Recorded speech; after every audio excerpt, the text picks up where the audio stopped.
Subscribe करंतु Odia online channel को bell icon को मध्य क्लिक करंतु जहाँ फल आमर प्रत्येक वीडियो सर्वप्रथम Piper. Hariom friends, Odia online channel आपको स्वागत। शुभ सकाळ। तो आज आम आपणकर दैनिक राशिफल कहवाक जाऊँ। यही जो राशिफल आम आपको कहवाक जाऊँ यह ग्रह मानकर साधारण गणना जहाँ ज्योतिषशास्त्र में ग्रह मानकर गोचर नाम जाना जाए। यह मुख्यतः चंद्रदेवंकर गोचर उपर आधारित अटे। तो आज आम आपको मेषठार आरंभ कर मीन राशि पर्यंत विस्तार पूर्वक आज राशिफल कहवाक जाऊँ। आज 17 जनवरी 2019 दिन गुरुवार, पौष मास शुक्लपक्ष मकर 4 दिन, पुत्रदा एकादशी और लक्ष्मीनारायण एकादशी व्रत। आज तिथि और नक्षत्र एकादशी रात्र 10 घंटा 46 मिनिट पर्यंत, कृतिका नक्षत्र दिवा 2 घंटा 23 मिनिट पर्यंत, कृष्णचंद्र दंड 60 अहोरात्र, बिछराशि घातचंद्र तुला और कुंभ राशि मानकर घातवार। आज शुभ बेला दिवा 7 घंटा 50 मिनिट दिवा 1 घंटा 23 मिनिट पर्यंत, दिवा 2 घंटा 45 मिनिट दिवा 4 घंटा 9 मिनिट पर्यंत, रात्र 7 घंटा 7 मिनिट रात्र 10 घंटा 20 मिनिट पर्यंत। निषिद्ध खाद्य पोईशाग।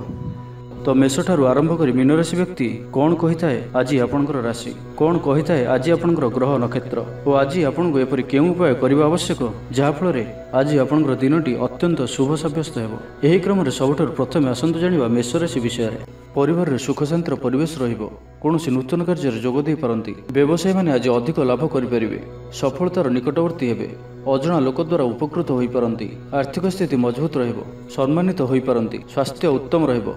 कार्य निष्ठावान हेबे। स्टूडेंट्स माने पाठ प्रति अधिक मन देई परिबे। तो आज दिनटी शुभमय करने आपण पिंपुड़ी को चीनी खाइबाकु दियंतु। यह आपन शुभ ही रहिबो। एबे आसंतु वृष राशि विषय जानिबा। व्यवसाय रे लाभ घटिबो। कर्मक्षेत्र रे उन्नति करिवे। दाम्पत्य जीवन सुखमय रहिबो। जो कार्य इच्छा करिवे ताहा करि परिबे ओ सेथिरे सफलतार संभावना अधिक ही रहिबो। मन रे भक्ति भावना जागृत हेबो। व्यवसाय रे यथेष्ट उन्नति मिलि पारे। देह सुस्थ रहिबो। मन प्रसन्न रहिबो। कौनसी एक बड़ निर्णय नहीं पारंती। आवश्यक सहयोग प्राप्त करिवे। तो आज दिनटी शुभमय करने दिन दुखी को भोजन करंतु। यह आपण शुभ ही रहिबो। मिथुन राशि। कौनसी आलोचना सफल हेबो। कार्य उपकृत होई पारंती। सुजोगर सद्व्यवहार करिवे।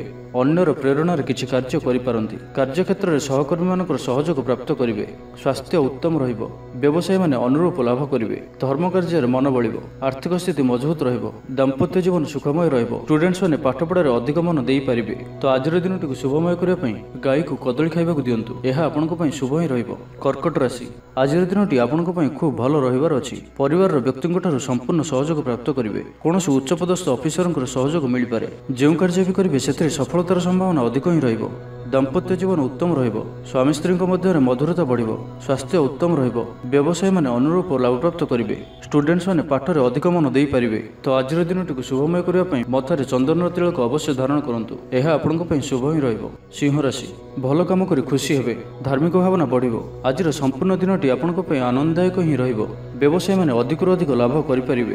कर्मक्षेत्र में प्रतिबंधक दूर हेबो। आर्थिक स्थिति मजबूत हेबो। स्वास्थ्य उत्तम रहिबो। दाम्पत्य जीवन में मधुरता आसिबो। अटकी रहिथिबा कार्य आगेइबो। सामूहिक कार्य जोग देबे। कौनसी आलोचना सफल हेबो। जहाँ इच्छा करिवे ताहा करि परिबे।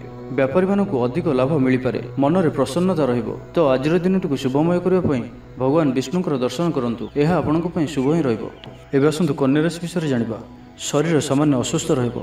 संतान मानक किछि समस्या देखा दे पारे। प्रत्येक कार्य रे बाधा उपजिबो। स्टूडेंट्स माने पाठ पढ़ार अधिक मन देई परिबे नाही। व्यवसाय रे लाभ खूब कम रहिबो। मानसिक चिंता वृद्धि पाइबो। दाम्पत्य जीवन किछि समस्या मध्य गति करिबो। तो आज दिनटी आपण शुभमय करने हनुमान जी दर्शन करंतु। यह आपण शुभ ही रहिबो। एबे आसंतु तुला राशि विषय जानिबा। शरीर सामान्य असुस्थ रहिबो। संतान मानक किछि समस्या देखा दे पारे। प्रत्येक कार्य रे बाधा उपजिबो। स्टूडेंट्स माने पाठ पढ़ार अधिक मन देई परिबे नाही। व्यवसाय रे लाभ खूब कम रहिबो। मानसिक चिंता वृद्धि पाइबो। दाम्पत्य जीवन किछि समस्या मध्य गति करिबो। तो आज दिनटी आपण शुभमय करने घर बाहर समय किछि मीठा पाटिरे पकाई घर बाहरंतु। यह आपण शुभ ही रहिबो। एबे आसंतु विचारराशि विषय जानिबा। शरीर सुस्थ और मन प्रसन्न रहिबो। आय साधारण रहिबो। दाम्पत्य जीवन सुख शांतिपूर्ण रहिबो। व्यवसाय रे लाभ साधारण रहिबो। कर्मक्षेत्र में किछि अधिक दायित्व वहन करिवे।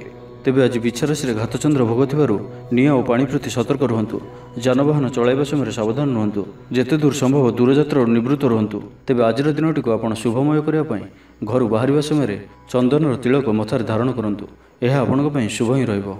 ଏବେ ଆସନ୍ତୁ ଧନୁରାଶି ବିଷୟରେ ଜାଣିବା। ପାରିବାରିକ ଜୀବନରେ ମଧୁରତା ଆସିବ। କର୍ମକ୍ଷେତ୍ରରେ ସହକର୍ମୀମାନଙ୍କର ସହଯୋଗ ଆପଣଙ୍କୁ ଆନନ୍ଦ ପ୍ରଦାନ କରିବ। କୌଣସି କ୍ଷେତ୍ରରେ ସଫଳତା ଓ ସମ୍ମାନ ଲାଭ କରିପାରନ୍ତି। ଅଟକି ରହିଥିବା କାର୍ଯ୍ୟ ସମ୍ପୂର୍ଣ୍ଣ ହେବ। ଅତିରିକ୍ତ ଊର୍ଜାର ଅନୁଭବ କରିବେ। ଧାର୍ମିକ କାର୍ଯ୍ୟରେ ଅଧିକ ମନ ଲାଗି ରହିବ। ବ୍ୟବସାୟୀମାନଙ୍କ ପାଇଁ ପୂର୍ବ ପରି ହିଁ ସ୍ଥିତି ରହିବ। ଷ୍ଟୁଡେଣ୍ଟସ୍ ମାନେ ଉତ୍ତମ ପ୍ରଦର୍ଶନ କରିବେ। ସ୍ୱାସ୍ଥ୍ୟ ଉତ୍ତମ ରହିବ। ମନରେ ପ୍ରସନ୍ନତା ରହିବ। ତେବେ ଆଜିର ଦିନଟିକୁ ଶୁଭମୟ କରିବା ପାଇଁ ଭଗବାନ ବିଷ୍ଣୁଙ୍କର ଦର୍ଶନ କରନ୍ତୁ। ଏହା ଆପଣଙ୍କ ପାଇଁ ଶୁଭ ହିଁ ରହିବ। ଏବେ ଆସନ୍ତୁ ମକର ରାଶି ବିଷୟରେ ଜାଣିବା। ଦାମ୍ପତ୍ୟ ଜୀବନ ସୁଖ ଶାନ୍ତିପୂର୍ଣ୍ଣ ରହିବ। ଆଜିର ସମ୍ପୂର୍ଣ୍ଣ ଦିନଟି ଆପଣଙ୍କ ପାଇଁ ଅନୁକୂଳ ହିଁ ରହିବ। ଆର୍ଥିକ ସ୍ଥିତି ମଜବୁତ ରହିବ। କୌଣସି ଖୁସିର ଖବର ଶୁଣିବାକୁ ମିଳିପାରେ। ଆୟରେ ଉନ୍ନତି ଦେଖିବାକୁ ମିଳିବ। ଧର୍ମ କାର୍ଯ୍ୟରେ ମନ ବଳିବ। ଶରୀର ସୁସ୍ଥ ରହିବ। ମନରେ ପ୍ରସନ୍ନତା ରହିବ। କୌଣସି ନୂଆ ମିତ୍ର ହୋଇପାରନ୍ତି। ଘରକୁ ବନ୍ଧୁଙ୍କର ଆଗମନ ହୋଇପାରେ। ତେବେ ଆଜିର ଦିନଟିକୁ ଆପଣ ଶୁଭମୟ କରିବା ପାଇଁ ହନୁମାନଜୀଙ୍କର ଦର୍ଶନ କରନ୍ତୁ।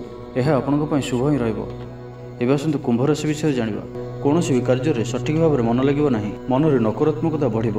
ଆୟ ବାଧାପ୍ରାପ୍ତ ହେବ। ପାରିବାରିକ ଜଞ୍ଜାଳ ବୃଦ୍ଧି ପାଇବ। ବ୍ୟବସାୟରେ କ୍ଷତିର ସମ୍ମୁଖୀନ ହୋଇପାରନ୍ତି। ପ୍ରତ୍ୟେକ କାର୍ଯ୍ୟରେ ବାଧା ଉପୁଜିବ। ଛାତ୍ରଛାତ୍ରୀମାନେ ପଢ଼ାପଢ଼ିରେ ଅଧିକ ମନ ଦେଇପାରିବେ ନାହିଁ। ଅଯଥା ଖର୍ଚ୍ଚ ବୃଦ୍ଧି ପାଇବ। ତ ଆଜିର ଦିନଟିକୁ ଆପଣ ଶୁଭମୟ କରିବା ପାଇଁ ହନୁମାନଜୀଙ୍କର ଦର୍ଶନ କରନ୍ତୁ ଓ ହନୁମାନ ଚାଳିଶାର ପାଠ କରନ୍ତୁ। ଏହା ଆପଣଙ୍କ ପାଇଁ ଶୁଭ ହିଁ ରହିବ। ଏବେ ଆସନ୍ତୁ ମୀନ ରାଶି ବିଷୟରେ ଜାଣିବା। ମନ ସ୍ଥିର ରହିବ। ଶରୀର ସୁସ୍ଥ ରହିବ। ଦାମ୍ପତ୍ୟ ଜୀବନରେ ମଧୁରତା ଆସିବ। ଘରକୁ ବନ୍ଧୁ ଆଗମନ ହୋଇପାରେ। ଅବସର ସମୟର ସଦୁପଯୋଗ କରିବେ। ଆୟ ଉତ୍ତମ ରହିବ। ଆର୍ଥିକ ସ୍ଥିତି ମଜବୁତ ରହିବ। କାହାକୁ କିଛି ସାହାଯ୍ୟ କରିପାରନ୍ତି। ପରିବାର ମଧ୍ୟରେ ସ୍ନେହରେ ବୃଦ୍ଧି ହେବ। ଗୁରୁଜନମାନଙ୍କର ଆଶୀର୍ବାଦ ପ୍ରାପ୍ତ କରିବେ। ତ ଆଜିର ଦିନଟିକୁ ଆପଣ ଶୁଭମୟ କରିବା ପାଇଁ ଘରେ ଥିବା କୌଣସି ବୟସ୍କ ଲୋକଙ୍କର ସେବା କରନ୍ତୁ। ଏହା ଆପଣଙ୍କ ପାଇଁ ଶୁଭ ହିଁ ରହିବ।